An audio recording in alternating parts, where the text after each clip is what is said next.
చాలా విశేషమైన సమయం ఇది.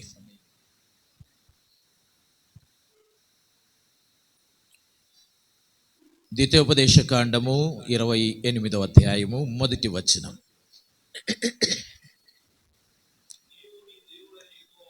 నీవు నీ దేవుడైన యెహోవా మాట శ్రద్ధగా విని. చాలు. ఈ రాత్రి దేవుని మాటను శ్రద్ధగా వినడానికి సిద్ధమవుదాం. తెస్సలోనికలకు రాసిన మొదటి పత్రిక 2వ అధ్యాయం 13వ వచనం. తెస్సలోనికలకు రాసిన మొదటి పత్రిక ఆ హేతువు చేతను మీరు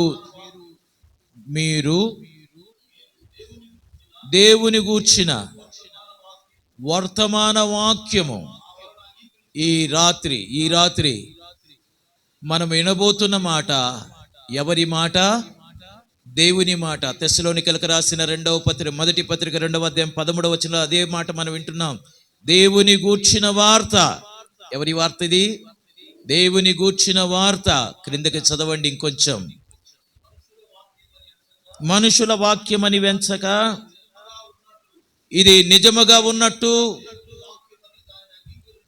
దేవుని వాక్యం అని మీరు అంగీకరించితిరి గనుక, స్తోత్రం చెప్పండి, హల్లెలూయా. ఇది దేవుని వాక్యం అని మీరు విశ్వసించండి. ఒకసారి పెట్టేసి ఊరుకోండి, వదిలేసేయండి. ఒకసారి పెట్టేసి వదిలేసేయండి.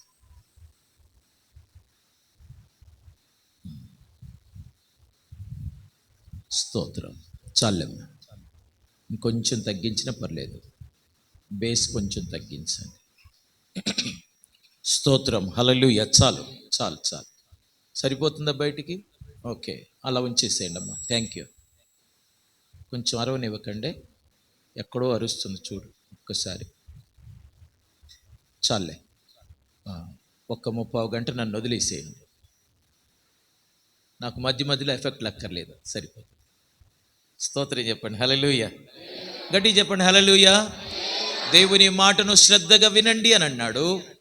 తెస్సలోనికలకు రాసిన పత్రికకు వచ్చేటప్పటికి ఇది దేవుని మాటగా మీరు విశ్వసించండి.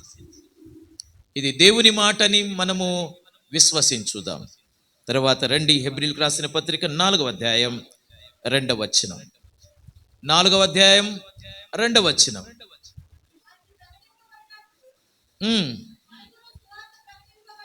మనకు కూడా సువార్త ప్రకటింపబడెను, కానీ అమ్మా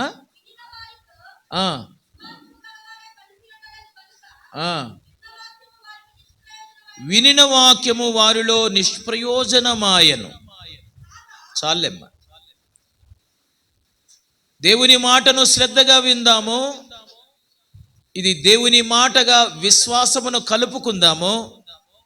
మూడవది, ఒకవేళ మనము విశ్వాసమును గనక ఈ వాక్యమునకు జత చేయబడకపోతే ఆ వాక్యము మనలో నిష్ప్రయోజనమైపోతుంది. ఇంత ప్రయాస ఈ వార్షికోత్సవం కోసం ఎంతో ప్రయాసపడ్డారు. ఇంత ప్రయాస దేవుని వాక్యాన్ని శ్రద్ధగా వినకపోయినా, ఇది దేవుని మాటగా వినకపోయినా, దేవుని వాక్యమును విశ్వాసముతో అంగీకరించకపోయినా, విశ్వసించకపోయినా ఆ మాట మనలో నిష్ప్రయోజనంగా మారిపోతుంది. దైవ సేవకులు పడిన ప్రయాసంతా కూడా మన అవిశ్వాసమును బట్టి, విశ్వాసమును జత చేయకుండా వాక్యాన్ని వినడాన్ని బట్టి మన యొక్క హృదయంలో దేవుని వాక్యము నిష్ప్రయోజనమైపోతుంది. కాబట్టి జాగ్రత్త పడదాం. దేవుని వాక్యాన్ని ఇదిగో శ్రద్ధగా విందాం, దేవుని మాటగా విందాం. దానికి దేవుని యొక్క సన్నిధిలో ఆ మాటకు, దేవుని మాటకు విశ్వాసాన్ని జత చేద్దాం.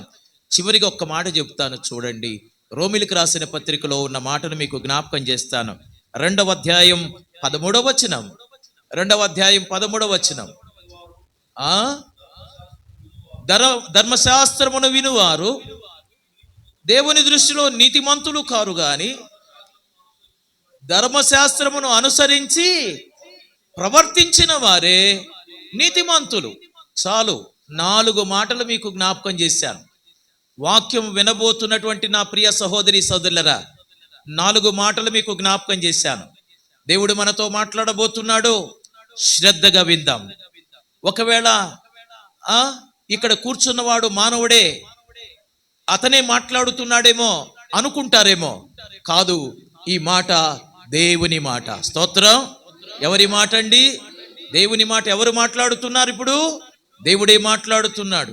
ఈ దేవుని మాటకు మన విశ్వాసాన్ని కలుపుకుంటే ఆ మాట మన హృదయంలో ప్రయోజనకరంగా మార్చబడుతుంది. ఒకవేళ మనం విశ్వసించకపోతే మన హృదయములో ఆ వాక్యము నిష్ప్రయోజనమైపోతుంది. అంతేకాదు, దేవుని మాటను శ్రద్ధగా వినడం ఎంత ప్రాముఖ్యమో, ఇది దేవుని మాటగా వినడం ఎంత ప్రాముఖ్యమో, విశ్వాసముతో వినడం ఎంత ప్రాముఖ్యమో, దానిని అనుసరించి నడవడం కూడా అంతే ప్రాముఖ్యం. వినువారు నీతిమంతులు కారు గాని అనుసరించిన వారే, స్తోత్రం చెప్పండి గట్టిగా, వినువారు నీతిమంతులు కారు గాని విని అనుసరించిన వారు నీతిమంతులు అని వాక్యం సెలవిస్తాం. అంటే మనము అనుసరించడం ద్వారా, దేవుని మాటను శ్రద్ధగా విని, దేవుని మాటగా విని, విశ్వాసంతో విని అనుసరించడం ద్వారా దేవుని మాటలు మన హృదయంలో ప్రయోజనకరంగా మార్చబడతాయి. అప్పుడు చెప్పగలం, నీ వాక్యము నన్ను బ్రతికించినది. స్తోత్రం. అప్పుడు చెబుతాం మనం, ఎందుకని? మన హృదయంలో అది ఫలించింది కాబట్టి. అప్పుడు చెప్తాం ఏమని? నీ మాటలు నన్ను బ్రతికించాయి, బాధలలో నాకు నెమ్మదిని అనుగ్రహించాయి. ఇదిగో నీ వాక్యము నా పాదములకు దీపమయ్యింది, నా త్రోవకు వెలుగుగా మారిందని అప్పుడు సాక్ష్యం ఇవ్వగలుగుతాం. స్తోత్రం చెప్పండి గట్టిగా, సంతోషంగా చెప్పండి.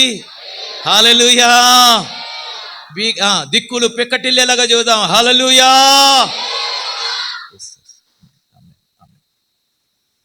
చాలా సంతోషం.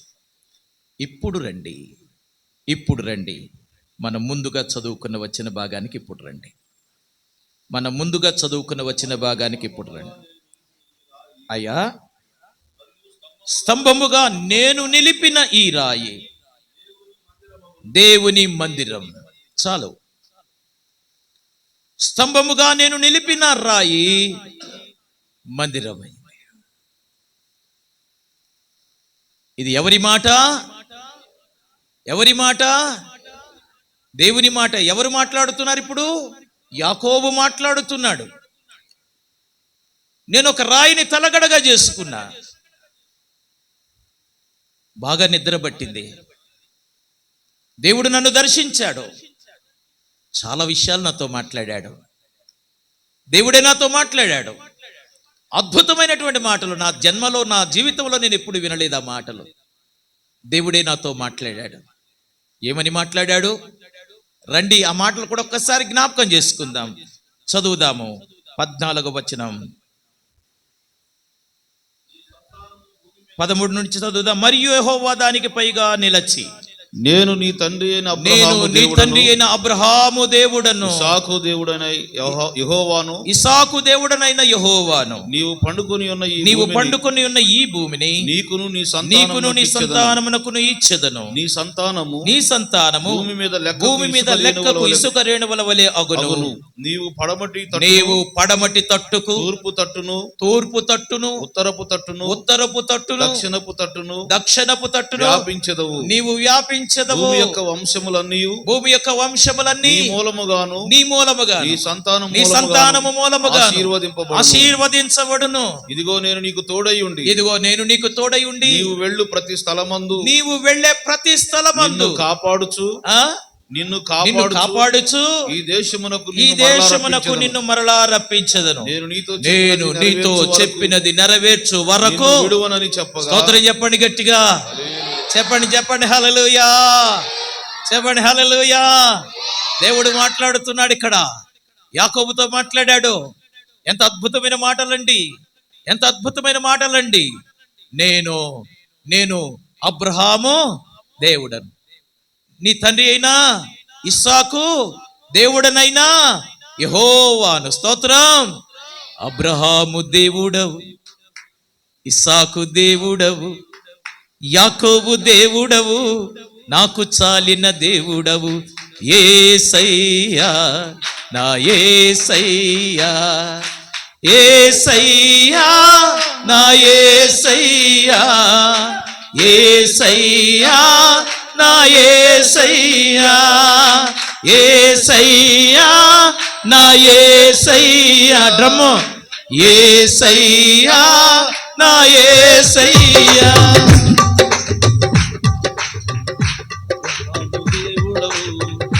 ఇస్సాకు దేవుడవు, యాకోబు దేవుడవు, నాకు చాలిన దేవుడవు, యేసయ్యా నా యేసయ్యా. yes lord, యేసయ్యా నా యేసయ్యా.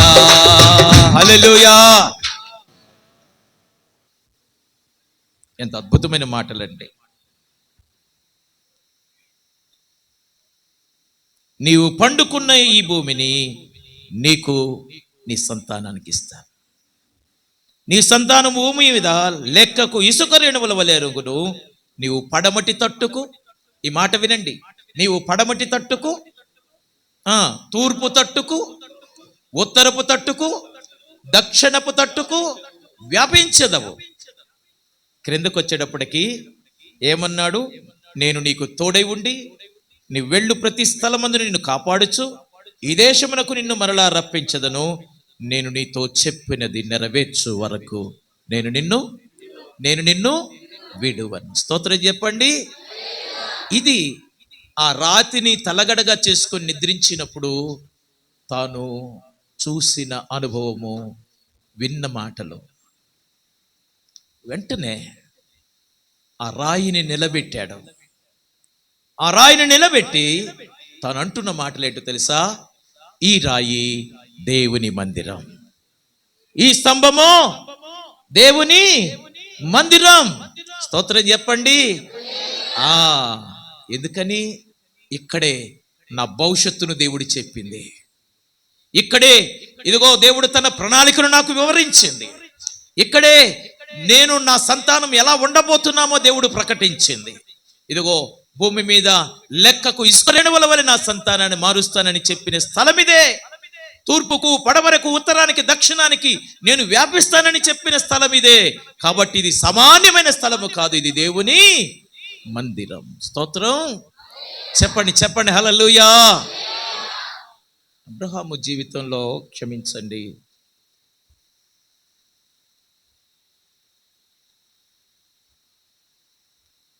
అబ్రహాము జీవితంలో బలిపీఠాలు ఉన్నాయి.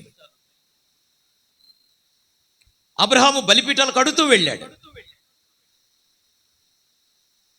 ఇస్సాకు జీవితంలో బావులు తవ్వడం. ఇస్సాకు ఏం చేసేవాడు? బావులు తవ్వుతూ ఉండేవాడు. ఎక్కడికి వెళ్ళి బావి తవ్వినా అక్కడ నీళ్లే, ఓటలే. స్తోత్రం చెప్పండి. ఎక్కడికి వెళ్ళి బావి తవ్వినా ఓటలే.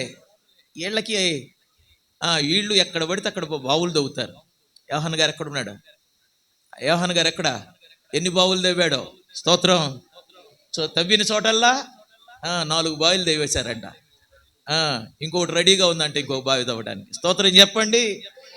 యేసుపాదం గారు 7 బావులు తవ్వాడంట. స్తోత్రం చెప్పండి హల్లెలూయా. ఎన్ని బావులు తవ్వారు? మోషే గారు ఎన్ని బావులు తవ్వా? 2 బావులు తవ్వా. అయ్యగారు నువ్వెన్ని తవ్వా? ఒక 7 తవ్వినట్టున్నావు. నువ్వెన్ని తవ్వా? చెప్పండి 2 బావులు తవ్వా. మీరండి? కనిపించిందల్లా మన బాయే. స్తోత్రం హల్లెలూయా. స్తోత్రం చెప్పండి గట్టిగా. అబ్రహాముకి ఏ అనుభవం ఉంది? బలిపీఠాలు నిర్మించేటువంటి అనుభవం ఉంది. ఇస్సాకుకి ఏ అనుభవం ఉంది? బావులు తవ్వే అనుభవం ఉంది. యాకోబు అనుభవం చెప్పనా? స్తంభాలు కట్టే అనుభవం ఉంది. స్తోత్రం చెప్పండి. స్తంభాలు ఎక్కడికి వెళ్తే అక్కడ ఒక స్తంభం, ఎక్కడికి వెళ్తే అక్కడ ఒక స్తంభం. ఎన్ని స్తంభాలు కట్టాడు. కొన్ని స్తంభాలని రాత్రి మీకు జ్ఞాపకం చేస్తా. ఒక స్తంభం ఏమన్నాడు? ఈ స్తంభం, ఈ రాయి ఏమవుతుంది? దేవుని మందిరం. ఈ స్తంభాలు దేవుని మందిరానికి సూచనలు. ఈ స్తంభాలు దేవుని మందిరానికి సూచనలు. ఈ రాత్రి ప్రేమతో మనవి చేస్తున్నాను ప్రియ సంఘమా, దేవుని బిడ్డలారా గమనించండి. ఒక్కొక్క స్తంభం ఒక్కొక్క అనుభవాన్ని నేర్పిస్తుంది. యాకోబు జీవితంలో తాను నిలిపిన స్తంభాల్లో ఒక్కొక్క స్తంభము ఒక్కొక్క అనుభవాన్ని నేర్పిస్తుంది. ఈ అనుభవాలన్నీ మన హృదయంలో కనుక ఈ అనుభవాలను చేర్చుకోగలిగితే ఈ అనుభవాల ద్వారా మనం ప్రయాణించగలిగితే మన ఆధ్యాత్మిక జీవితంలో ఎన్నో మేలుల చేత మనం నింపబడతామని చెప్పడానికి ఏమాత్రం సందేహము లేదు. ఇక్కడే ఉన్నారా? ఇక్కడే ఉంటే స్తోత్రం చెప్పండి. Very good. చాలా మంది ఇక్కడే ఉన్నారు. కొంతమంది గుంపు కనిపిస్తారు కానీ ఇక్కడ ఉండరు. మనిషి ఇక్కడ మనసు ఎక్కడో ఎక్కడో ఎక్కడో ఎక్కడో. రండి, వాక్యంలో నుండి కొన్ని మాటలు మీకు జ్ఞాపకం చేస్తాం. చదువుదాం. 28వ అధ్యాయం, ఆది కాండమే 28వ అధ్యాయం 22వ వచనం. మరియు స్తంభముగా నేను నిలిపిన ఈ రాయి దేవుని మందిరమగును, మరియు నీవు నాకిచ్చు యావత్తులో 10వ వంతును నీకిస్తాను. ఇది మొక్కుబడిగా మార్చుకున్నాడు. ఈ స్తంభపు అనుభవం ఏంటో చెప్పనా? దేవుని ప్రత్యక్షతను అనుభవించిన అనుభవం. దేవుని ప్రత్యక్షతను అనుభవించాడు. దేవుడే స్వయంగా తనకు కనిపించాడు. దేవుడే స్వయంగా తనతో మాట్లాడాడు. దేవుడే స్వయంగా తన భవిష్యత్తును గురించి ప్రకటించాడు. దేవుడే స్వయంగా తన జీవితాన్ని ఆశీర్వదిస్తానని మాట ఇచ్చాడు. ఎప్పుడైతే ఈ అనుభవాన్ని పొందుకున్నాడో వెంటనే ఒక స్తంభాన్ని నిలబెట్టేశాడు. స్తోత్రం. ఈ స్తంభం దేనికి సూచన? ఇదిగో దేవుడు నన్ను దర్శించాడు. దేనికి సూచన అండి? దేవుడు నన్ను దర్శించాడు. దేవుడు నాతో మాట్లాడాడు. దేవుడు తన ప్రణాళికను నాకు వివరించాడు. నేను రేపు ఏం కాబోతున్నానో దేవుడు నాకు వరకు ప్రకటించాడు. అద్భుతం అండి. నీవు తూర్పుకు, పడమరకు, ఉత్తర దక్షిణాలకు విస్తరిస్తావు. దేవుడు ప్రకటించిన అనుభవం. ఈ అనుభవం ప్రతి విశ్వాసి కలిగి ఉండాలని దేవుడి కోరిక. యాకోబులో ఉంది, మన సేవకులు మన తండ్రి గారు యోహాను గారిలో ఉంది. వ్యాపిస్తున్నారు వాళ్ళు. దేవునికి స్తోత్రం చెప్పండి. హల్లెలూయా. దేవుడే దర్శించాడు. ఏ గ్రామానికి వెళ్ళాలో, ఏ పట్టణానికి వెళ్ళాలో, ఏ స్థలానికి వెళ్ళాలో, నువ్వు నేను వస్తాను, నీతో నేను ఉంటానని ప్రభువు ప్రకటించాడు. ప్రకటించిన విధంగా వారితో నడుస్తూ ఉన్నాడు. ఈ రాత్రి ప్రేమతో మనవి చేస్తున్నాను, ప్రియ సంఘమా, దేవుని ప్రత్యక్షతను అనుభవించినటువంటి అనుభవాలు ప్రతి విశ్వాసులో కలిగి ఉండాలని దేవుడు కోరుతూ ఉన్నాడు. దేవుడు మాట్లాడతాడా అని వెలుపల వారు అడుగుతున్నారు. చెప్పగలమా? నిజమే, దేవుడు మాట్లాడతాడు. నేను విన్నా. స్తోత్రం చెప్పండి. నేను విన్నా. యాకోబుని అడిగితే అంటాడు, నువ్వు విన్నావా అంటే ఏమంటాడు చెప్పండి? వినటం ఏంటండి, తన్మయం చెందా. స్తోత్రం. ఆ రోజు అసలు నాకు ఏం అర్థం కాలేదు. ఆకాశానికి నిచ్చెన వేశాడు. ఆ నిచ్చెన మీద నుండి దేవదూతలు ఎక్కుతున్నారు, దిగుతున్నారు. ఆ పై అంచున ఒక ఆయన ఉన్నాడు. ఆయనతో మాట్లాడాడు. స్తోత్రం చెప్పరా. హల్లెలూయా. పై ఎత్తునున్నాడు, ఆయన నాతో మాట్లాడాడు. ఆ స్వరం ఎంత బాగుందో. నేను ఎప్పుడు వినని స్వరం. నా అన్న స్వరం నాకు తెలుసు, మా అమ్మ స్వరం నాకు తెలుసు, మా నాన్న స్వరం నాకు తెలుసు. కానీ ఆ రోజున ఇదిగో సృష్టికర్త అయిన దేవుని స్వరాన్ని నేను విన్నాను. స్తోత్రం. సృష్టికర్త అయిన దేవుని స్వరాన్ని నేను విన్నాను. నేను మా అమ్మను చూసా, మా నాన్నను చూసా, మా అన్నను చూసా, మా చుట్టుపక్కల ఉన్న వాళ్ళందరినీ చూసా. ఆ రోజున స్వయాన ఆ నిచ్చెన కొనన ఉన్నటువంటి నా దేవుని చూశాను. స్తోత్రం చెప్పండి. హల్లెలూయా. ఆ కొనన ఉన్నటువంటి నా దేవుని చూశాను. ఎంతో సుందరుడమ్మ తాను, నేనెంతో మురిసిపోయాను. ఎంతో సుందరుడమ్మ తాను, నేనెంతో మురిసిపోయాను, ఎంతో సుందరుడమ్మ తాను. ధవళ వర్ణుడు రత్నవర్ణుండు నా ప్రియుడు, ధవళ వర్ణుడు రత్నవర్ణు. అవని 10,000 ధవళ వర్ణుడు రత్నవర్ణుండు నా ప్రియుడు, అవని 10,000 అతి శ్రేష్ఠుడాతండు. ఎవరు ఆయన కిలలో సమరూప పురుషుండు, ఎవరు ఆయన కిలలో సమరూప పురుషుండు. అవలీలగానతని గుర్తింపగలనమ్మ, అవలీలగానతని గుర్తింపగలనమ్మ, ఎంతో సుందరుడమ్మ తాను. నేనెంతో మురిసిపోయాను, ఎంతో సుందరుడమ్మ తాను. హల్లెలూయా. దేవుని ప్రత్యక్షతను అనుభవించిన యాకోబు వెంటనే అంటాడు, ఇది దేవుని మందిరమే. అంటే ఒక మాటలో చెప్పాలంటే దేవుడు నన్ను దర్శించిన స్థలం ఇది. ఈ ప్రాంతంలో ఇంత విశేషమైన మందిరం ఎందుకొరకు నిర్మించబడిందో చెప్పనా? ఇదిగో యాకోబు పొందుకున్న ఆ ప్రత్యక్షత నీవు నేను మనమందరం పొందుకోవడం కోసం, యాకోబు విన్న స్వరాన్ని నీవు నేను మనమందరం వినడం కోసం, దేవుడు యాకోబు పొందుకున్న ఆశీర్వాదాన్ని నీవు నేను మనం పొందుకోవడం కోసం, యాకోబు పొందుకున్న వాగ్దానాలను నీవు నేను పొందుకోవడం కోసం ఈ చక్కని మందిరాన్ని, విశేషమైన మందిరాన్ని, విలువైన మందిరాన్ని దేవదేవుడు మన కొరకు ఈ ప్రాంతంలో నిర్మించాడు. ఊరికనే కాదండి, డబ్బులు ఎక్కువయ్యాయి. యోహాను గారికి చాలా డబ్బులు ఉన్నాయి, అందుకని ఇక్కడ మందిరం కట్టాడు అనుకుంటున్నావేమో. కాదు.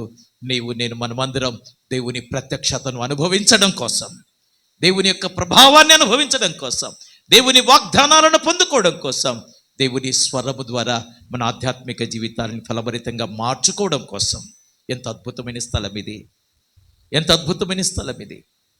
రే సంఘమా, దేవుని బిడ్డలారా, యాకోబు అంటున్నాడు, నేను ఎందుకు ఈ రాత్రిని నిలిపాను అంటే దేవుడు నన్ను దర్శించిన స్థలమని. నేను ఒక ప్రశ్న వేయినా ఏమనుకోవద్దండి. నేను మిమ్మల్ని వేలెత్తి చూపించడానికి రాలేదు, మిమ్మల్ని ఇదిగో మేలుకొల్పడానికి, మరొక మారు మేలుకొల్పడానికి మీ మధ్యకు వచ్చాను. ప్రభు నీతో మాట్లాడా? ప్రభు స్వరం విన్న అనుభవం నీకుందా? ప్రభు ప్రత్యక్షతను పొందుకున్న అనుభవం నీకుందా? ప్రభు వాగ్దానాలు పొందుకున్న అనుభవం నీకుందా? ఒకవేళ ఈ అనుభవాలు నీకుంటే నీకంటే ధన్యురాలు మరొకరు లేరని ప్రేమతో మనవి చేస్తున్నాం. స్తోత్రం చెప్పండి. హల్లెలూయా. చెప్పండి హల్లెలూయా. తిమోతిలకు రాసిన పత్రిక, అపోస్తలుడైన పౌలు తిమోతిలకు రాసిన 2వ పత్రికలో 3వ అధ్యాయం 15వ వచనం. 3వ అధ్యాయం. అమ్మా, క్రీస్తు యేసునందు ఉంచవలసిన విశ్వాసము ద్వారా రక్షణార్థమైన జ్ఞానము నీకు కలిగించుటకు శక్తిగల పరిశుద్ధ లేఖనములను బాల్యము నుండి నీవు ఎరుగుదు గనుక. 3:15 కదా. 3:15 రెండో పత్రిక.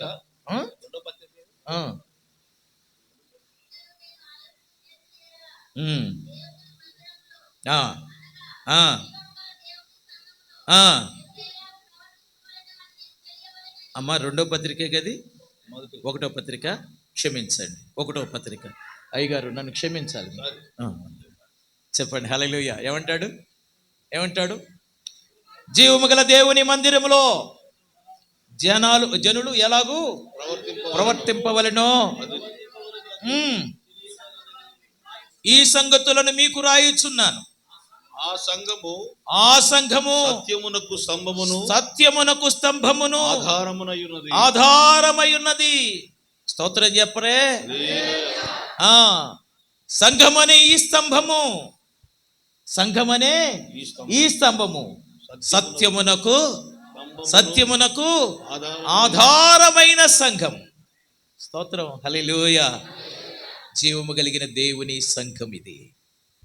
ఇందులో దేవుని ప్రత్యక్షత నీవు నేను మనం అనుభవించాలని దేవుని యొక్క కోరిక. అందుకొరకే మరొక వార్షికోత్సవ సభను మనకు అనుగ్రహించాడు ఆయన. ఒకవేళ ఈ ప్రత్యక్షత ఇప్పటి వరకు నువ్వు అనుభవించకపోతే నీవు అనుభవించడం కోసం దేవుడు మరొక అవకాశాన్ని దేవుడు నీకు ఇచ్చాడు. ఈ రాత్రి ప్రేమతో మనవి చేస్తున్నాను, ఒక స్తంభాన్ని నిలిపాడు. ఆ స్తంభాన్ని దేవుని మందిరమని పేరు పెట్టుకున్నాడు. ఎందుకు అనంటే దేవుడు నన్ను దర్శించిన స్థలమని గుర్తుగా దానిని నిలిపాడు యాకోబు భక్తుడు. రెండవ స్తంభాన్ని మీకు జ్ఞాపకం చేస్తాను. విస్తరించి మాట్లాడను, కానీ కొన్ని ప్రాముఖ్యమైన సంగతులు మీకు తెలియచేయాలని దేవుడు నన్ను ప్రేరేపించిన కారణాన్ని బట్టి ఈ విషయాలు మీకు జ్ఞాపకం చేస్తున్నాను. చదువుదాము రండి. ఆదికాండంలో 31వ అధ్యాయం, ఆదికాండము 31వ అధ్యాయము 45వ వచనం. 40 యాకోబు ఒక రాయి తీసుకొని దానిని స్తంభముగా నిలువబెట్టెను. ఉమ్, ఉమ్, ఉమ్, ఉమ్, ఉమ్, ఉమ్. చాలు. ఇంకొక స్తంభాన్ని నిలిపాడు ఇక్కడ. ఒక స్తంభం అయిపోయింది. దేనికి గురుతది? దేవుని ప్రత్యక్షతకు గురుతు. ఇక్కడ మరొక స్తంభాన్ని నిలవబెట్టాడు. యాకోబు వెళ్ళిపోయాడు, పద్దనరాముకు వెళ్ళిపోయాడు. అక్కడ 20 సంవత్సరాలు వెట్టి చాకరీ చేశాడు. భార్యల కోసం కొంత, తన కోసం కొంత, ఈ విధంగా 20 సంవత్సరాలు అక్కడ గడిచిపోయింది. దేవుడు మాట్లాడాడు, తిరిగి రమ్మని ప్రభువు చెప్పాడు. దేవుని మాటను తీసుకొని యాకోబు తిరుగు ప్రయాణమయ్యాడు. తిరుగు ప్రయాణమై వస్తూ ఉండగా లాబాను తనను వెంబడిస్తున్నాడు. ఒక కొండకు చేరారు. ఆ కొండ పైన యాకోబు తన పరివారిని, తన బిడ్డలను, తన భార్యలను, తన ఆస్తిపాస్తులను పెట్టుకొని, తన మందలను పెట్టుకొని అక్కడ ఉన్నాడు. లాబాను తనను వెంబడిస్తూ అదే కొండకు మరొక దిక్కున ఉన్నాడు. లాబాను హాని చేయడం కోసం వచ్చాడు. ఆ సంగతి యాకోబునకు తెలియదు. ఏదేమైనప్పటికీ ఆ రాత్రి లాబానుతో దేవుడు మాట్లాడాడు. యాకోబుకు నువ్వు ఏ హాని తలపెట్టినా నేను సహించేది లేదు. రండి, ఆ మాటను జ్ఞాపకం చేస్తున్నాను. 24వ వచనం.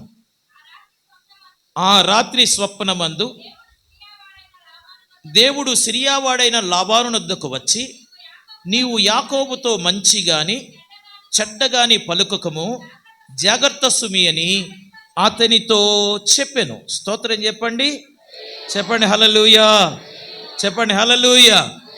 ఆ రాత్రి దేవుడు లాబానుతో మాట్లాడాడు. వాస్తవంగా లాబాను యాకోబును వెంబడిస్తున్న కారణం లాబాను యాకోబుకు హాని చేయడం కోసం. కానీ దేవుడు చెప్పాడు, నేను నీతో ఉండబోతున్నాను, నేను నీతో చెప్పింది నెరవేర్చే వరకు విడిచిపెట్టను. నేను చెప్పిన స్థలానికి రమ్మని ప్రభువు తిరిగి సెలవిచ్చిన దాన్ని బట్టి అతను తిరుగు ప్రయాణంలో ఉన్నాడు. దేవుని మాటకు విధేయుడి తిరుగు ప్రయాణంలో ఉన్నాడు. లాబానుతో మాట్లాడుతున్నాడు ఏమనంటే, నీవు ఏ హాని యాకోబుకు చేయడానికి వీలు లేదు అని లాబానుతో దేవుడు మాట్లాడాడు. చూడండి 52వ వచనం. హాని చెయ్యవలెనని నేను ఈ కుప్ప దాటి నీ యొద్దకు రాకయు, నీవు ఈ కుప్పను, ఈ స్తంభమును దాటి నా యొద్దకు రాకను ఉండుటకు ఈ కుప్ప సాక్షి, ఈ స్తంభమును సాక్షియే. ఆ రాత్రి దేవుడు మాట్లాడిన కారణాన యాకోబు దగ్గరకు వచ్చి, ఇదిగో సమస్యను సామరస్యంగా పరిష్కరించుకొని తిరిగి వెళుతున్నాడు. నేను నీ దగ్గరకు రాను, నీవు నా దగ్గరకు రావద్దు. నేను నీకు హాని చేయను, నీవు నాకు హాని చేయవద్దు. ఈ రోజున నీకు నాకు మధ్యలో ఒక స్తంభాన్ని నిలిపాను. ఈ స్తంభమే సాక్షి. నేను నీకు వేరైపోతున్నాను, నీవు నాకు వేరుగా ఉండాలి. నీవు కలిసే అవకాశం లేదిక. ఇదిగో ఈ స్తంభమే సాక్షి. ఈ స్తంభం దేనికి గుర్తో చెప్పనా? ఇదిగో ఏ లోకం కోసమైతే, ఏ లోకం కోసమైతే, ఏ ధనము కోసమైతే, ఏ ఆస్తి కోసమైతే, ఏ ఐశ్వర్యం కోసమైతే యాకోబు ప్రయాసపడ్డాడో ఆ అనుభవంలో నుండి పూర్తిగా వేరైపోతున్నాడు. స్తోత్రం చెప్పండి హల్లెలూయా. లాబానుకు యాకోబుకు ఇక సంబంధము లేదు. ఏ పద్దనరాములో అయితే 20 సంవత్సరాలు వెట్టి చాకిరీ చేశాడో, 20 సంవత్సరాలు వ్యర్థం చేశాడో, 20 సంవత్సరాలు తన జీవితంలో నిర్వీర్యమైపోయాయో, ఇప్పుడు తను ఒక నిర్ణయానికి వచ్చేసాడు. ఇక ఎన్నడూ నేను ఆ వైపు చూడను, ఇక నుంచి నేను ప్రత్యేకం. స్తోత్రం. ఇక నుంచి నేను ప్రత్యేకం. ఈ స్తంభం దేనికి గుర్తో చెప్పనా? లోకానికి మనము పూర్తిగా వేరైన దానికి సాదృశ్యం. లోకానికి పూర్తిగా వేరైన దానికి సాదృశ్యం. ఈ రాత్రి ప్రేమతో మిమ్మల్ని ఒక ప్రశ్న వేయనివ్వండి. చాలా కాలమైందేమో ప్రభువులోకి వచ్చి, చాలా కాలమైందేమో రక్షణ అనుభవంలోనికి వచ్చి, చాలా కాలమైందేమో బాప్తిసం పొందుకొని, చాలా కాలమైందేమో ప్రభు బలిలో పాల్గొనటం ప్రారంభించి, చాలా కాలమైందేమో ఇదిగో అపోస్తుల బోధలో, సహవాసంలో, రొట్టె విరుచుటలో, ప్రార్థనలో పాల్గొనడం ప్రారంభించి చాలా కాలమైందేమో. అయితే ఈ ప్రత్యక్షత లేకపోతే ఈ అనుభవం, ఏ అనుభవం? లోకానికి పూర్తిగా వేరైపోయినటువంటి అనుభవం నీవు కలిగి ఉన్నావా? చాలా కాలమైందిగా. దేవుని బిడ్డగా మార్చబడి చాలా కాలమైంది. చంపుకున్నామా? లోకం పైన మక్కువను చంపుకున్నామా? పాపం పైన మక్కువను చంపుకున్నామా? లోకాశల పైన మక్కువను చంపుకున్నామా? యాకోబు 20 సంవత్సరాలు మగ్గిపోయాడు అక్కడ. కానీ ఇప్పుడు అంటాడు, ఇదిగో నీకు నాకు ఇక సంబంధము లేదో. ఇదిగో ఈ స్తంభమే సాక్షి. ఈ స్తంభాన్ని ఎందుకు నిలబెట్టాను అంటే మరలా నిన్ను చూడను నేను. స్తోత్రం చెప్పరే. మరలా నేను నిన్ను చూడను. పూర్తిగా లోకానికి వేరైన అనుభవానికి సాదృశ్యం ఇది. లోకానికి వేరైన సాదృశ్యం. లోకము నుండి వేరవ్వడం, లోకానికి మనం వేరవ్వాలి, లోకము కూడా మనకు దూరం కావాలి. అంతేకాదట. ఈ అనుభవాన్ని మనం దేనితో పోలుస్తామంటే ఇక లోకంతో మనకి ఏ సంబంధము లేదు. లోకము దాని ఆశలు గతించిపోతాయి. ఈ లోకంతో స్నేహం దేవునితో వైరం. దేవుని బిడ్డలమే కానీ లోక స్నేహాన్ని విడిచిపెట్టలేకపోతున్నాం కొందరం. దేవుని బిడ్డలమే కానీ లోకంతో పెనవేసుకుపోతున్నాం మరికొందరం. అదేమంటే తప్పట్లేదని చెబుతున్నాం, సాకులు చెప్తాం, సర్ది చెప్పుకోవడానికి ప్రయత్నం చేస్తాం. కానీ నేను ఆయన రక్తంలో కడగబడ్డాను. నా ప్రభువు నన్ను ప్రేమించాడు, తన రక్తంలో నన్ను శుద్ధీకరించాడు. ఇదిగో దూరస్తులమైన నన్ను సమీపస్తులుగా మార్చాడు. ఆయన రక్తం నన్ను పరిశుద్ధపరిచింది. ఆయన రక్తం దేవుని రాజ్యానికి నన్ను వారసుని చేసింది. కాబట్టి ఇక ఎన్నడూ లోకం వైపు చూడకూడదని ఒక పంతము లేకపోతే ఒక వైరాగ్యంతో ముందుకు సాగే అనుభవం మనం కోల్పోయామని చెప్పడానికి మాత్రం సందేహం లేదు. ఈ రాత్రి ఈ స్తంభం మనలను మరలా మేలుకొలుపుతా ఉంది. స్తోత్రం. యాకోబు అంటాడు, ఎందుకు నిలిపావయ్యా ఈ స్తంభాన్ని అంటే నేను పూర్తిగా పద్దనరాముకు దూరం అయిపోయాను. ఎంత చక్కని మాట. ఏమన్నాడండి? అందుకు లాబాను ఏమన్నాడు చెప్పండి? 31:20-52 ఏమన్నాడు? హాని చేయవలనని నేను ఈ కుప్ప దాటి నీ యొద్దకు రాకను, నీవు ఈ కుప్పను దాటి ఈ స్తంభమును దాటి నా యొద్దకు రాకయు ఉండుటకు ఈ కుప్ప సాక్షి, ఈ స్తంభము కూడా సాక్షే. ఒకవేళ నేను ఇటు రావాలనుకుంటే ఈ స్తంభం నన్ను ఏం చేస్తుంది? హెచ్చరిస్తుంది. స్తోత్రం. ఈ స్తంభం నన్ను ఏం చేస్తుందండి? హెచ్చరిస్తుంది. ఈ స్తంభం నన్ను హెచ్చరిస్తుంది. ప్రియ సోదరి సోదరుడా, ఈ అనుభవం మనం కలిగి ఉంటే ధన్యులం.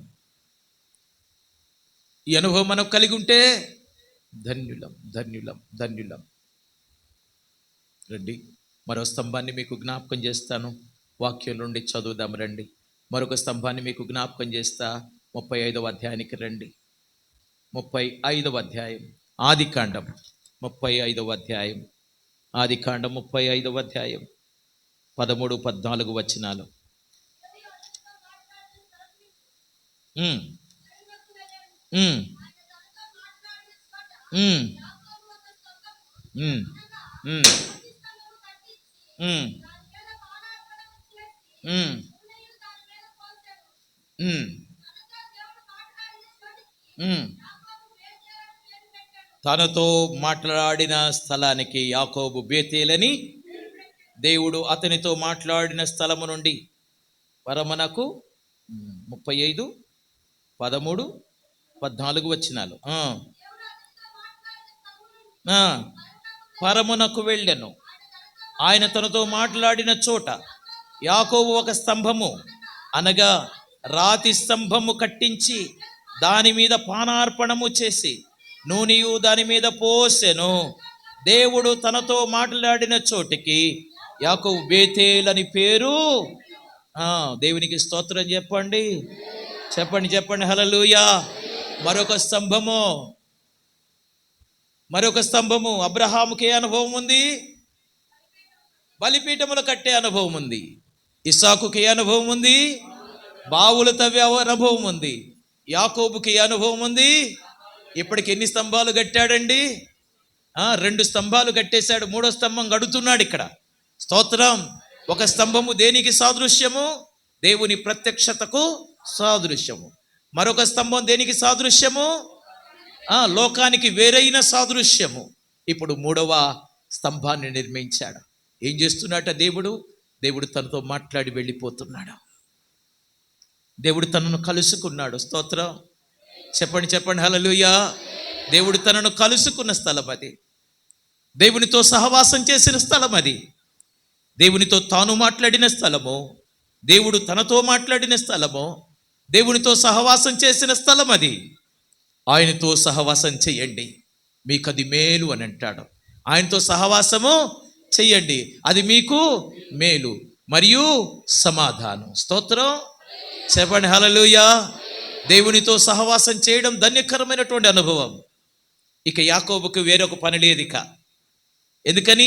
లోకాన్ని పూర్తిగా త్యజించేశాడు, పూర్తిగా వదిలేశాడు. ఇప్పుడు ఎవరు మిగిలారు? దేవుడే మిగిలిపోయాడు. స్తోత్రం. ఎవరున్నారు ఇప్పుడు? ఒకవేళ లోకంలో గనక తాను ఉండున్నట్టయితే, లోకం పైన తన మనసు ఉన్నట్టయితే, కొంత సమయం లోకానికి, కొంత సమయం దేవునికి. ఇప్పుడు అది లేదు. ఇక ఏమైపోయింది? నేను నీ దగ్గరకు రాను, నీవు నా దగ్గరికి రావద్దు. ఇప్పుడు ఏమైంది? చక్కగా ఒక్కడే మిగిలిపోయాడు. దేవునితో మాట్లాడుతున్నాడు. దేవుడు కూడా తనతో మాట్లాడుతున్నాడు. దేవునితో సహవాసం చేసే గొప్ప భాగ్యం తనకు దొరికింది. స్తోత్రం చెప్పండి, చెప్పండి హల్లెలూయా, హల్లెలూయా. ఎంత గొప్ప భాగ్యం అండి, ఎంత గొప్ప భాగ్యం. ఈ స్తంభం దేనికి గుర్తు అంటే, దేవునితో సహవాసం చేయడానికి గుర్తు. దేవునితో సహవాసం చేయడానికి గుర్తు. నేటికి కూడా చెప్పుకోకూడదు కానీ చాలా చోట్ల ఉంది. నేటికి కూడా దేవునితో సహవాస విషయంలో పట్టింపు లేదు. చాలామందికి పట్టింపు లేదు. ఈ మాట చెప్పడానికి కొంత వేదనే. పట్టింపు లేదండి. మనకు అవకాశం ఉంటే దేవునితో సహవాసం, మనకి ఇష్టమైతే దేవునితో సహవాసం, మనకు మూడు బాగుంటే దేవునితో సహవాసం. ఎంత దౌర్భాగ్యం అండి, ఎంత దౌర్భాగ్యం. దేవునితో సహవాసం చేయడం మన భాగ్యం. ఒక రోజున యేసయ్య బేతనీకి వచ్చాడు. మరియా మార్తల కుటుంబానికి వచ్చాడు. మరియా మార్త లాజరు ఉన్న కుటుంబం. యేసయ్యను బాగా ప్రేమిస్తారు, యేసయ్యను బాగా ప్రేమిస్తారు. యేసయ్య కూడా ఆ కుటుంబాన్ని బాగా ప్రేమిస్తాడు. యెరూషలేం ప్రాంతానికి ఎప్పుడు వచ్చినా కోత దూరంలో ఉన్నటువంటి బేతనీకి వచ్చి అక్కడ బస చేసేవాడు. యేసయ్య రాగానే మరియ యేసయ్య పాదాల దగ్గరికి వచ్చేసేది.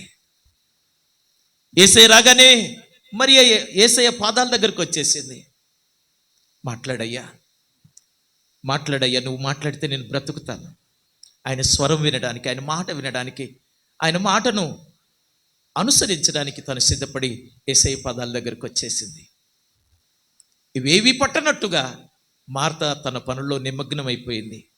అదేమంటే ఈ పనులన్నీ నీకోసమే చేస్తున్నానని తను మాట్లాడి ఉండొచ్చు. ఈ రాత్రి ప్రేమతో మనవి చేస్తున్నాను, దేవునితో సహవాసం చేయటం గొప్ప భాగ్యం. అది గొప్ప భాగ్యం, అది గొప్ప భాగ్యం. అది ఎవరికి లేని భాగ్యం. అది దేవుడు మనకు అనుగ్రహించిన గొప్ప భాగ్యం. ఆదిమ సంఘం అపోస్తలుల బోధలో, సహవాసంలో, రొట్టె విరుచుల ప్రార్థనలో ఎడతెగని అనుభవాన్ని కలిగి ఉంది. ఎడతెగని అనుభవాన్ని కలిగి ఉంది. దేవునితో సహవాసం చేయడం దేవుడు మనకిచ్చిన భాగ్యం అండి. యాకోబు ఒక స్తంభాన్ని నిలబెట్టి, దేవునితో సహవాసానికి గుర్తుగా దానిని నిలబెట్టి, ఇదిగో ఇది ఈ స్తంభము బేతేల్. ఏమన్నాడు? ఏంటంటే ఆ స్తంభం పేరేంటి? ఇది బేతేల్. బేతేల్ బేతేల్ బేతేల్ బేతేల్ బేతేల్ అంటే అర్థం ఏంటి? ఇది దేవుని బేతేల్ అంటే అర్థం ఏంటి? దేవుని మందిరం. స్తోత్రం. తాను మాట్లాడిన స్థలమే దేవుని మందిరం. అంటే ఎన్ని మందిరాలు కట్టి ఉంటాడా లెక్కన? అవునా? తనతో మాట్లాడిన స్థలం, తనతో దేవుడు సహవాసం చేసిన స్థలం. దేవునితో సహవాసం చేయటం నిజంగా మనకివ్వబడిన గొప్ప భాగ్యం. దేవునితో సహవాసం చేయటం దేవుడు మనకిచ్చిన గొప్ప భాగ్యం. చిన్న వచనం పాడదాం. దేవుని మందిరం, దీవెన ప్రాంగణం, మానక వెళ్ళడం క్రైస్తవ లక్షణం. మానక వెళ్ళడం క్రైస్తవ లక్షణం. వేచి ఉన్నది ఆశీర్వాదము, లోనికొచ్చిన నీ సొంతము.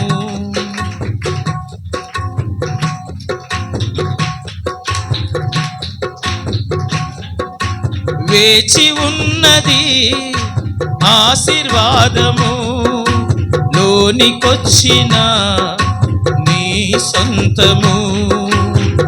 దేవుని మందిరం, దీవెన ప్రాంగణం. దేవుని మందిరం, దీవెన ప్రాంగణం, మానక వెళ్ళడం క్రైస్తవ లక్షణం. మానక వెళ్ళడం క్రైస్తవ లక్షణం.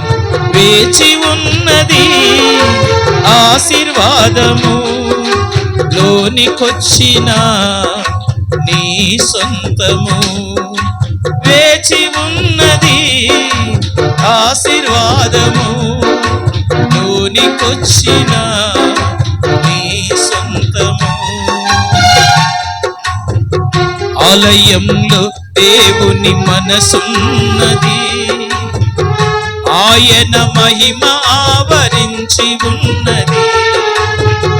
ఆలయంలో దేవుని మనసున్నది, ఆయన మహిమ ఆవరించి ఉన్నది.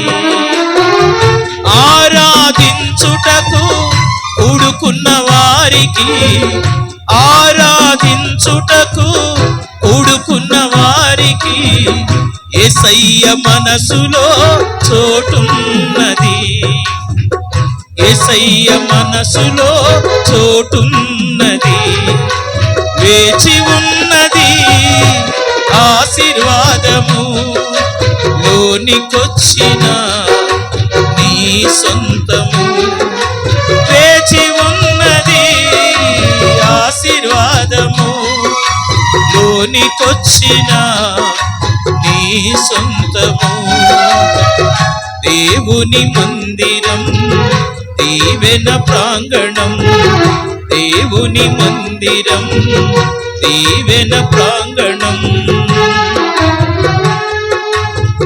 వారమంతా పొందిన మేళ్ళన్నిటికై కృతజ్ఞతాస్తుతులు చెల్లించుటకై.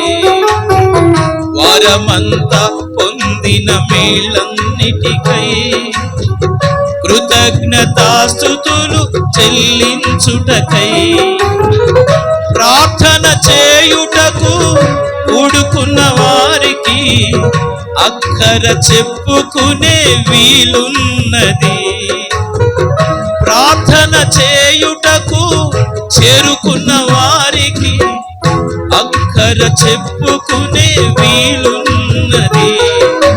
వేచి ఉన్నది ఆశీర్వాదము, లోనికొచ్చిన నీ సొంతము.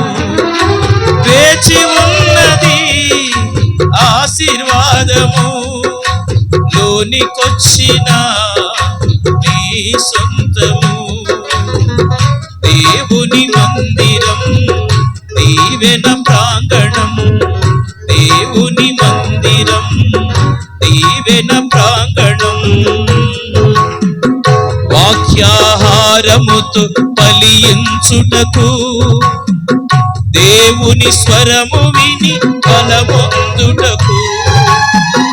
వాక్యాహారముతో ఫలించుటకు దేవుని స్వరము విని బలమొందుటకు. సంతోషించుటకు ఆశగల వారికి సహవాసమునందు పాలున్నది. సంతోషించుటకు ఆశగల వారికి సహవాసమునందు పాలున్నది.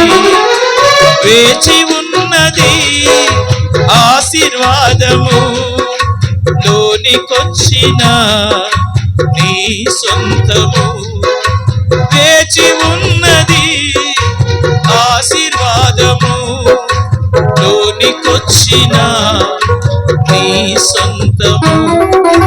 లోనికొచ్చిన మన సొంతము. ఈ స్తంభము బేతేలు దేవుని మందిరానికే కాదు, దేవునితో సహవాసానికి గుర్తయి ఉంది. దేవుని సహవాస విషయంలో ఆసక్తి కలిగి ఉందాం. నాకు తెలిసిన ఒక తల్లి గారు చాలా విశేషమైన అనుభవం తంది. ప్రతిదినం ఒక 2 గంటలు దేవునితో సహవాసం చేస్తుంది ఆమె. ప్రతిరోజు మధ్యాహ్నం 2 గంటల నుండి 4 గంటల వరకు, ప్రతిరోజు మధ్యాహ్నం 2 గంటల నుండి 4 గంటల వరకు. ఎన్ని పనులున్నా, ఆమె ఎక్కడ ఉన్నా ఆమె తను దేవునితో సహవాసం చేస్తుంది. ఒకరోజు ఒక మీటింగ్కి వచ్చింది. నేను అనంతపురం మీటింగ్కి వెళ్ళాను. అనంతపురానికి ఆమె వచ్చింది సాక్ష్యం ఇవ్వడానికి. చాలా ధనవంతురాలు, దేవునికి దొరికింది. పెద్ద హోదాలో ఉన్న వ్యక్తి. ఎలా దొరికిందో దేవునికి దొరికింది. ఎప్పుడైతే దేవునికి దొరికిందో ఒక మంచి తీర్మానంతో నడిపించబడింది. నేను దేవునితో ప్రతిదినము సహవాసం చేయాలి. తన నియమం ఏంటి? 2 గంటల నుండి 4 గంటల వరకు దేవునితో సహవాసం చేయటం. ఉదయకాలం మీటింగ్ అయిపోయింది. అందరం భోజనానికి వెళుతున్నాం. మమ్మల్ని ఆహ్వానించిన దైవ సేవకులు మాకు ఒక ప్రత్యేకమైన స్థలాన్ని కేటాయించి అక్కడ భోజన ఏర్పాట్లు చేశారు. మీటింగ్లో పాల్గొన్న సేవకులం అందరం కూడా సేవకులం, అలాగే పిలువబడినటువంటి పెద్దలందరూ ఆ భోజనశాలకు వెళ్తా ఉన్నాం. భోజనం చేయడానికి వెళ్తున్నాం. ఆమె భోజనానికి రావడం లేదు. అమ్మ రండి, ఏంటి భోజనానికి రావటం లేదని చెప్పేసానంటే, లేదయ్యా నాకు ముఖ్యమైన పని ఉంది. స్తోత్రం చెప్పండి. ఏముందట? నాకు ముఖ్యమైన పని ఉంది. ఏమిటమ్మా పని? నేను మరలా వచ్చాక చెప్తానయ్యా, నేను మరలా వచ్చాక భోంచేసి వెళ్ళండి అమ్మా. లేదయ్యా నాకు టైం లేదన్నది. నాకు టైము లేదు, నేను వెళ్ళిపోవాలా. నాకు ఏదైనా ఒక గది చూపించండి. సరే, ఒక గది చూపించారు. ఒకవేళ ఏమన్నా ఒకవేళ టాయిలెట్ ప్రాబ్లం అనుకున్నారు వాళ్ళంతా. నాకు ఒక గది చూపించండి. గది లోపలికి వెళ్ళిపోయి 4 గంటలకి తిరిగి వచ్చింది ఆమె. 4 గంటలకు తిరిగి వచ్చింది. ఏంటమ్మా అలసిపోయారా, రెస్ట్ తీసుకున్నారంటే, కాదయ్యా, నా ప్రభుతో సహవాసం చేయడానికి వెళ్ళాను, నా ప్రభుతో మాట్లాడడానికి వెళ్ళాను, నా కోసం ఆయన ఎదురు చూస్తాడు, అందుకోసం నేను ఆయన్ని కలుసుకోవడానికి వెళ్ళాను. స్తోత్రం చెప్పండి. నేను ఆయన్ని కలుసుకోవడానికి వెళ్ళానయ్యా, నేను ఆయన్ని కలుసుకుంటాను. ఒకవేళ నేను రాకపోతే ఆయన వేచి ఉంటాడయ్యా, నా కోసం ఆయన వచ్చేస్తాడు, నేను తప్పకుండా వెళ్ళాలి, అందుకని నన్ను క్షమించండి, నేను వెళ్ళి దేవుని కలుసుకొని వచ్చాను. ఈ రాత్రి ప్రేమతో మనవి చేస్తున్నా, దేవునితో సహవాసం చేయటం ఎంత ధన్యకరమో చెప్పలేం. మరియ దేవునితో సహవాసం చేసింది.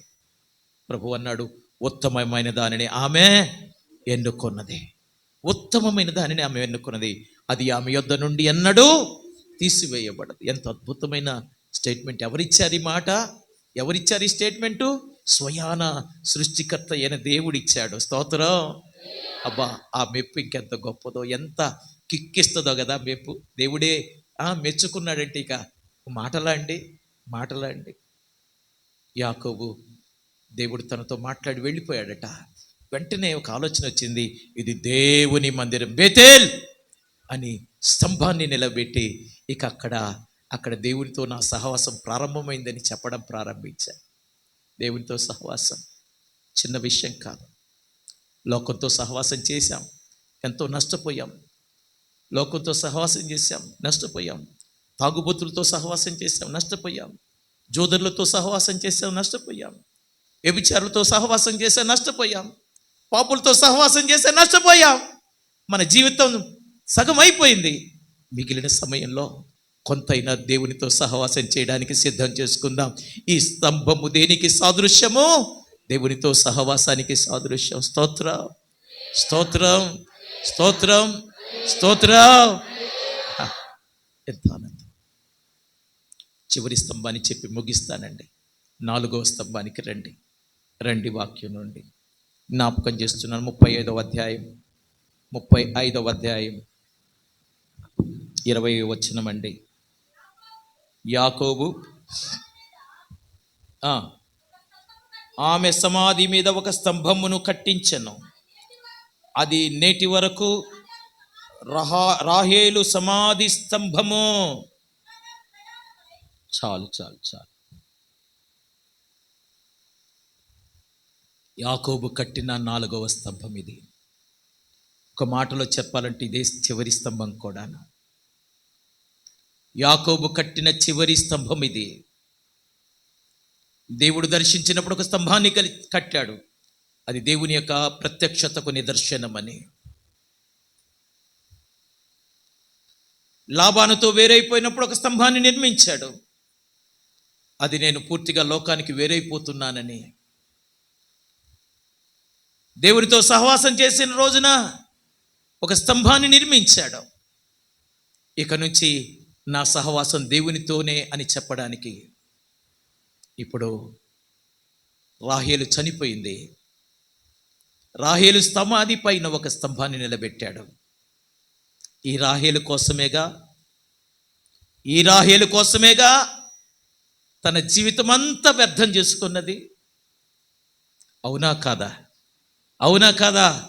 7 సంవత్సరాలు బానిసత్వం చేశాడు. ఎవరి కోసం? రాహేలు కోసం. ఇంకొక 7 సంవత్సరాలు బానిసత్వం చేశాడు. ఎవరి కోసం? రాహేలు కోసం.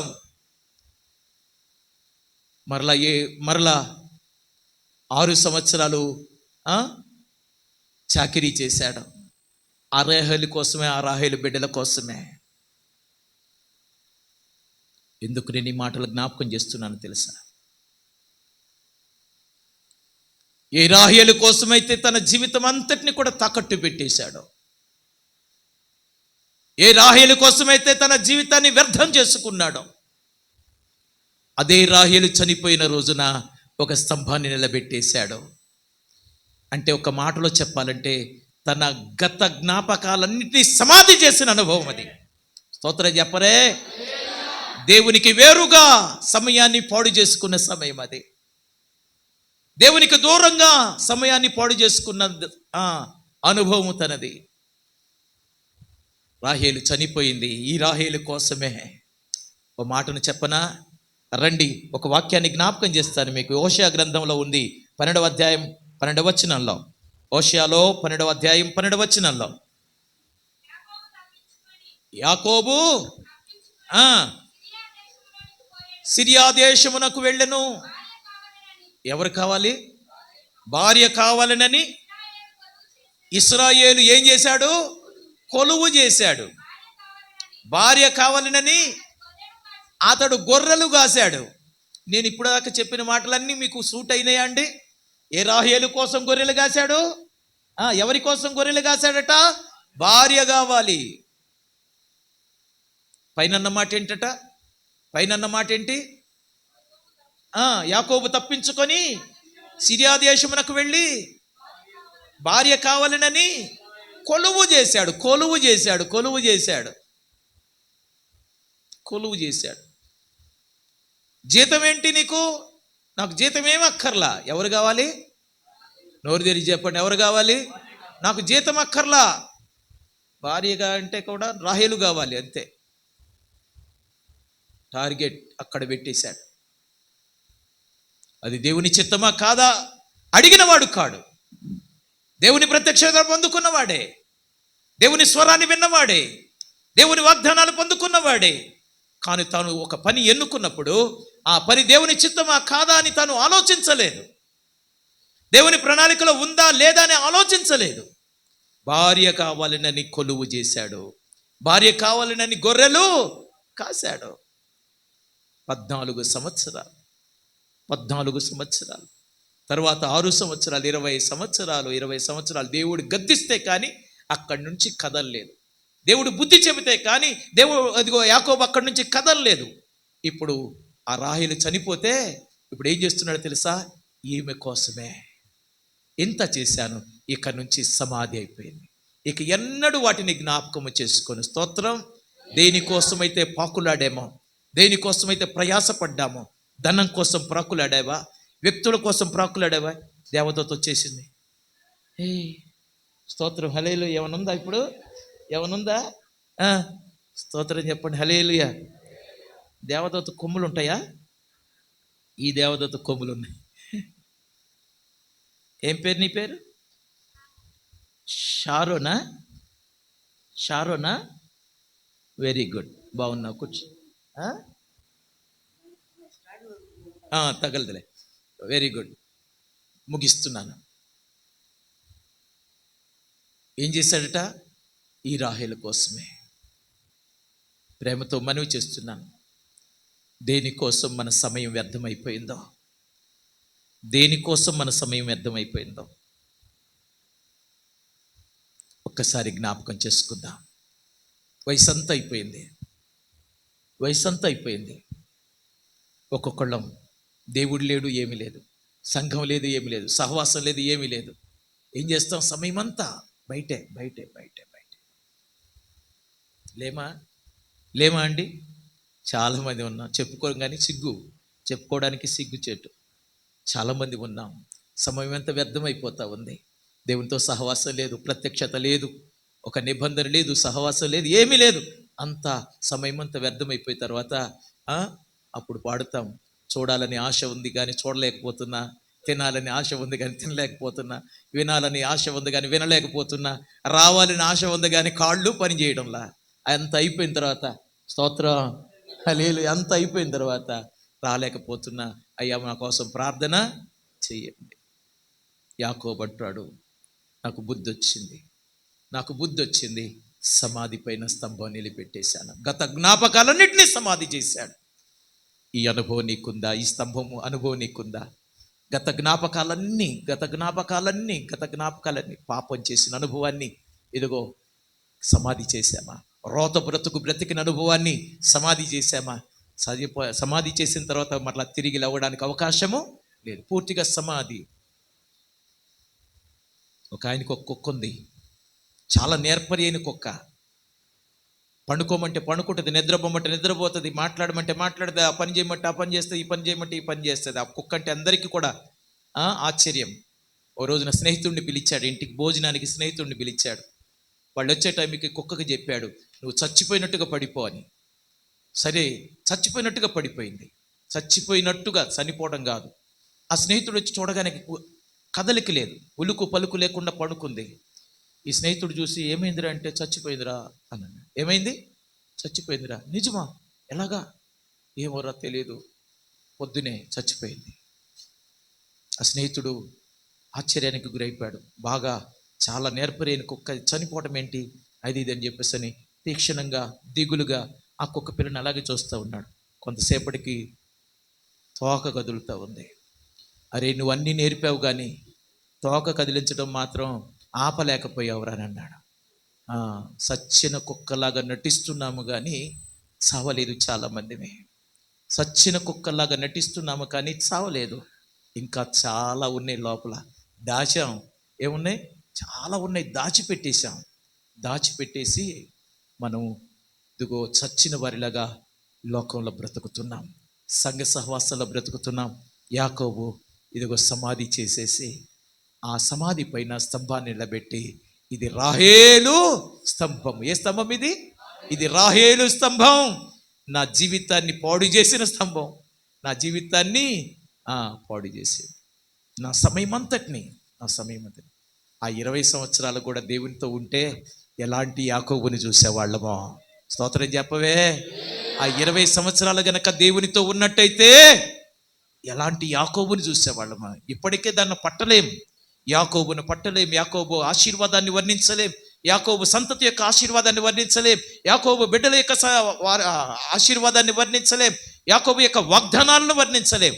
ఒకవేళ ఆ 20 సంవత్సరాలు కూడా దేవునితో గనక ఉన్నట్టయితే యాకోబు చరిత్ర మరొక ఘట్టంగా మారిపోయేదని చెప్పడానికి మాత్రం సందేహం లేదు. ఈ రాత్రి ప్రేమతో మనవి చేస్తున్నాను, యాకోబు నిద్రపోయాడు. ఒక రాతిని తలగడగా చేసుకొని ఆ రోజు దేవుడు దర్శించాడు. ఆ రోజున ప్రారంభించిన స్తంభపు అనుభవాలు రాహేలు చచ్చే వరకు కూడా అది కొనసాగుతూ వచ్చింది.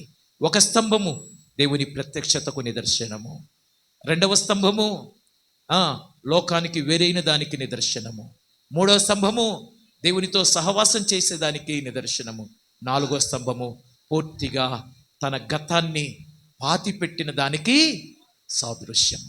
ఈ అనుభవాల ద్వారా ఈ మందిర సహవాసంలో ఈ యేసుక్రీస్తు పెంతుకోస్తు సహవాసం, దేవునికి స్తోత్రం. యేసుక్రీస్తు యేసయ్య పెంతుకోస్తు, యేసయ్య పెంతుకోస్తు ప్రార్థన మందిర సహవాసం, దేవునికి స్తోత్రం. ఈ సహవాసంలో ఈ అనుభవాలతో ముందుకు సాగుదామండి. దేవుడు ఒక మంచి సహవాసాన్ని, దేవుడు ఒక మంచి మందిరాన్ని, దేవుడు గొప్ప సేవకులను దేవుడు మనకు అనుగ్రహించారు. భారము కలిగిన సేవకులు, బాధ్యత కలిగిన సేవకులు, ప్రేమ కలిగినటువంటి సేవకులు, దేవుని ప్రణాళికలో ఉన్నటువంటి సేవకులు, వారి ద్వారా ఇంత మంచి అవకాశాన్ని దేవుడు ఈ ప్రాంత ప్రజలకు అనుగ్రహించాడు. దేవుడు ఇచ్చిన ఈ మంచి అవకాశాన్ని సద్వినియోగం చేసుకుందాం. ఈ స్థలంలో దేవుని ప్రత్యక్షతను అనుభవిద్దాం. ఈ స్థలంలో లోకానికి వేరైన ప్రజలుగా, వేరైన బిడ్డలంగా జీవిద్దాం. ఈ స్థలంలో దేవునితో సహవాసం చేస్తూ ముందుకు సాగుదాం. ఈ స్థలంలో పూర్తిగా ఇదిగో గతాన్ని సమాధి చేసుకున్న వారంగా మన ఆధ్యాత్మిక జీవితాలను కొనసాగించుకుందాం. దేవుడి మాటలు దీవించి ఆశీర్వదించునుగాక. ఆమెన్.